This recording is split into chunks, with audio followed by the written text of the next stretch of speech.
I want to share an experience that I had today. I received a gift of feeling from a crow. Yeah, that's right. A crow gave me a gift of feeling. So in the evening, I went for a walk on the terrace.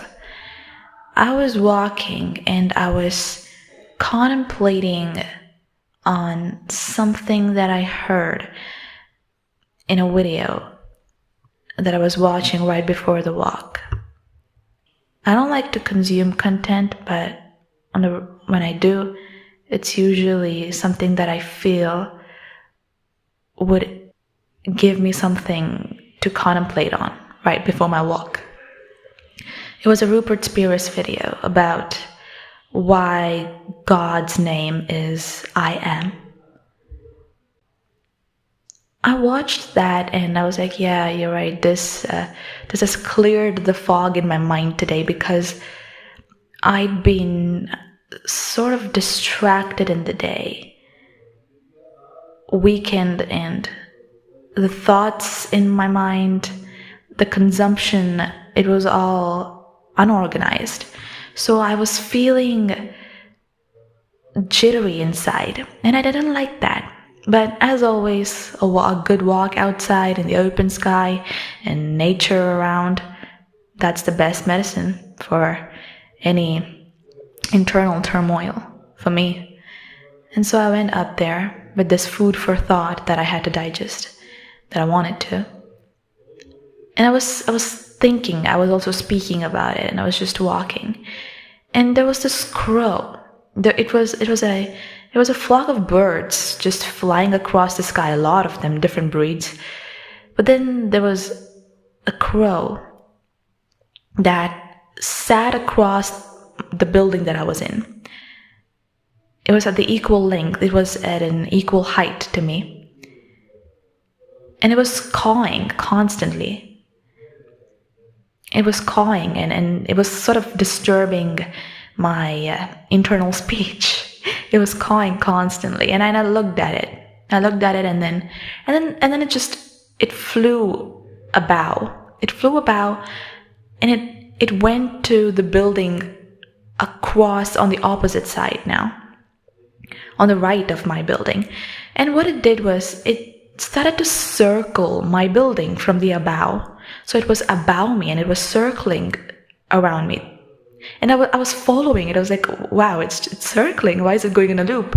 So it did one big circle, and I kept following that crow. So I was turning around with it. And it did 3 whole circles. And then when I said out loud, why is this circling me? It left.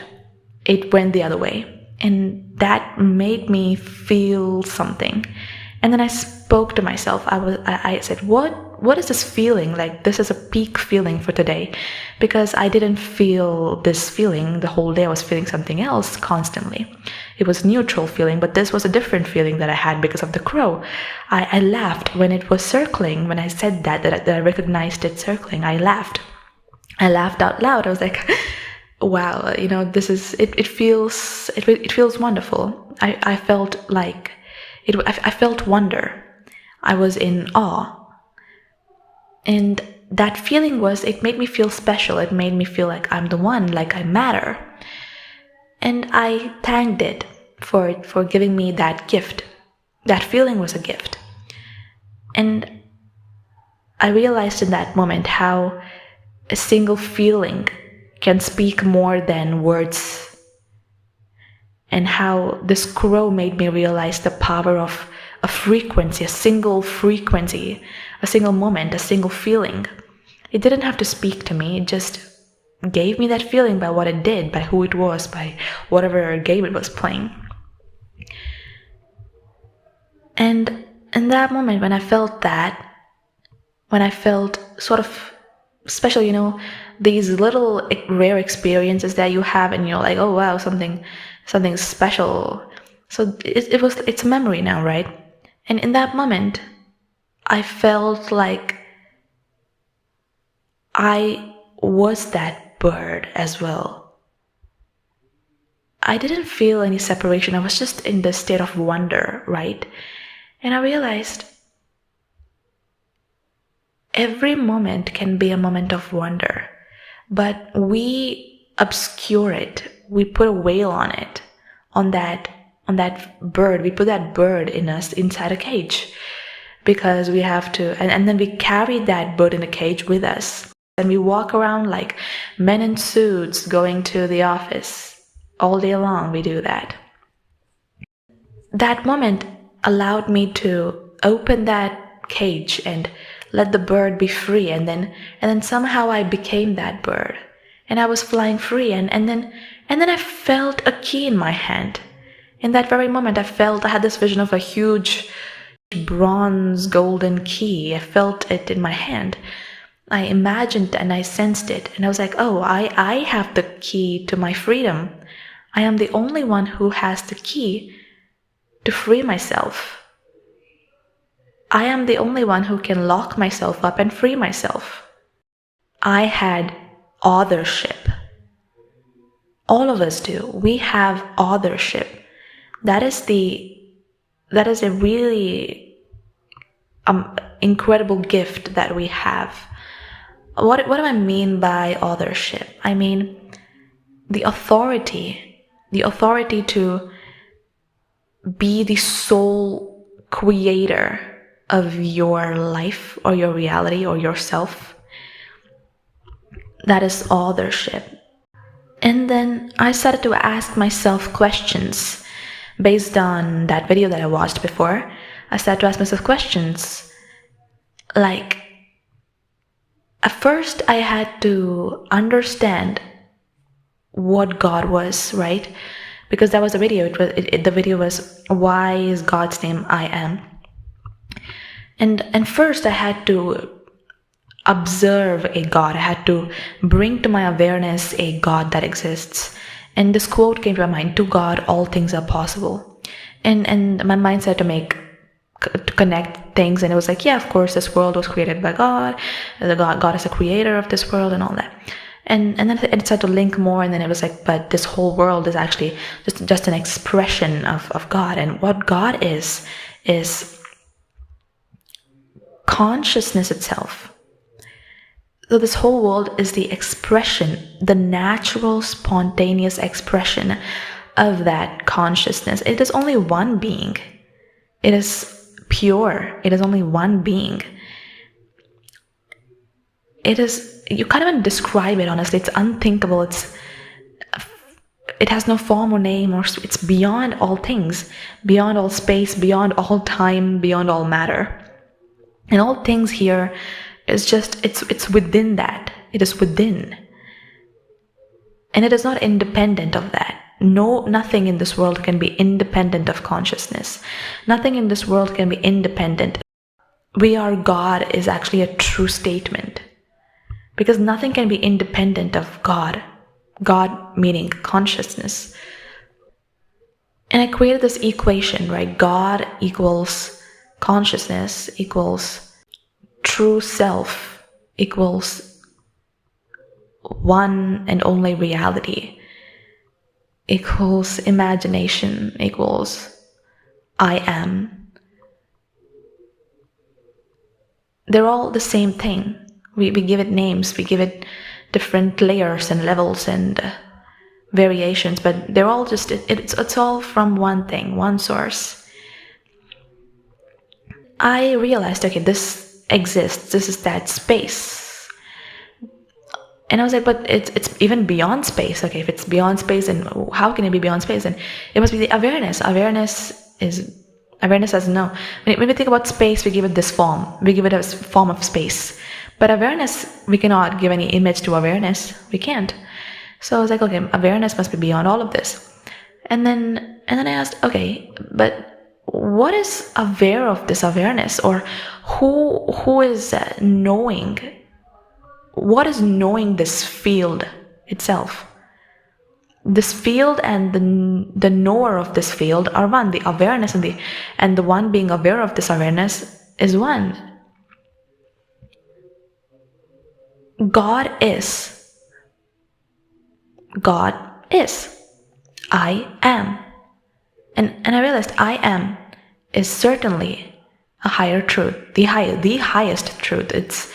I cannot think of anything that's more ultimate in using language than I am. It's the knowledge, it's God's knowledge of itself, is what Rupert Spira said. God's knowledge of itself.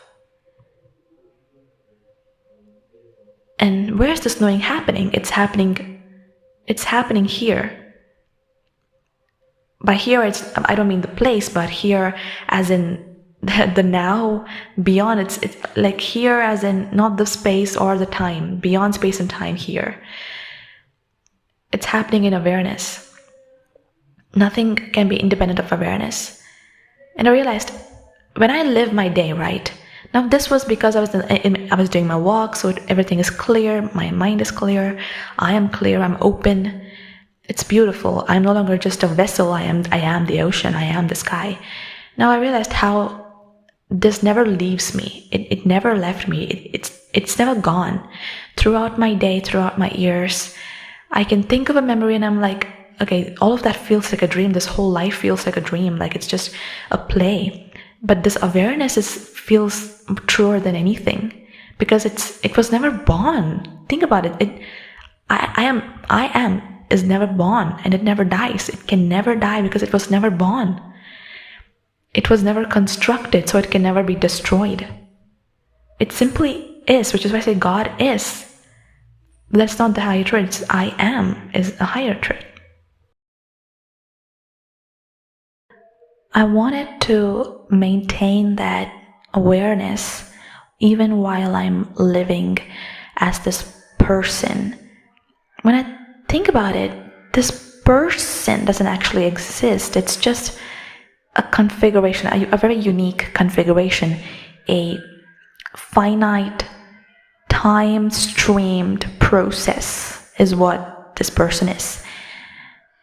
I identify as the inner being that is experiencing the world through this form, looking through these eyes, living through this being. And I'm very, very grateful for existence, for this being, for literally everything. I cannot give words to them.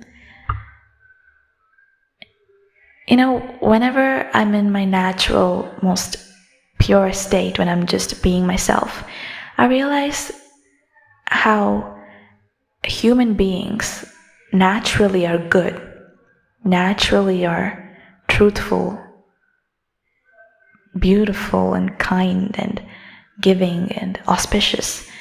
And I realized if we are all a reflection of the one being, even though it is infinite and all-pervading, it is only one after all, and that one is good.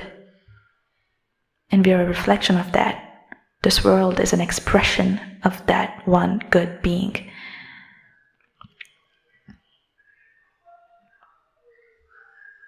You can contemplate on this world being a way that consciousness itself appears. Because consciousness has all knowledge, all wisdom, all truth, all beauty. It has all, it is infinite. That is what God is. And God is. But the knowledge of God, knowledge of itself, it would be I am. God would say, I am. And I realized that God is consciousness and I am more consciousness than person. This knowing is happening, but it's not happening in my mind. It's happening within consciousness. So consciousness is infinitely conscious of itself. But through me, I get to be finitely, or in a unique way, be conscious in the moment, perhaps. Practices like self-inquiry, contemplation, walking, meditating, and just focusing on the task at hand instead of multitasking without being distracted by consuming too much or distracted by even thoughts and uncontrolled imagination can be bothersome. It can create clouds in your clear sky, but you are the sky, so you can actually control how many clouds there are and what kind. And you can do that using your imagination. Because where else are you thinking and imagining other than your imagination? And if imagination is happening right now, because you can only imagine now, not outside of now. And if you're conscious of whatever you're doing there, and if you can do it from the first person perspective and actually feel the reality of whatever you're imagining, then, and you're actually being conscious of it, right? So reality, which is merely a reflection of imagination, your consistent imagination, will have to reflect whatever you're imagining, whatever you've assumed as here and now for yourself. The problem for me has been knowing what I want. But indecisiveness will only keep you in that waiting room for longer. And you can't think your way through this. You have to allow it. Because what you naturally are, what you naturally love, can never be taken away, can it? They're always there. They never scream, they're whispering. The ego screams, but the God in you does not scream, it whispers. It's always there. So, to know what you truly desire, see what you naturally love. That would help you know what you really want, exactly what you want. And that is enough. Knowing what you want is half the job done. And then you can do what needs to be done, inside and outside. But before all, know who you are. And let all your faith be in that. In God. And God is. And know who you are. Know who you are.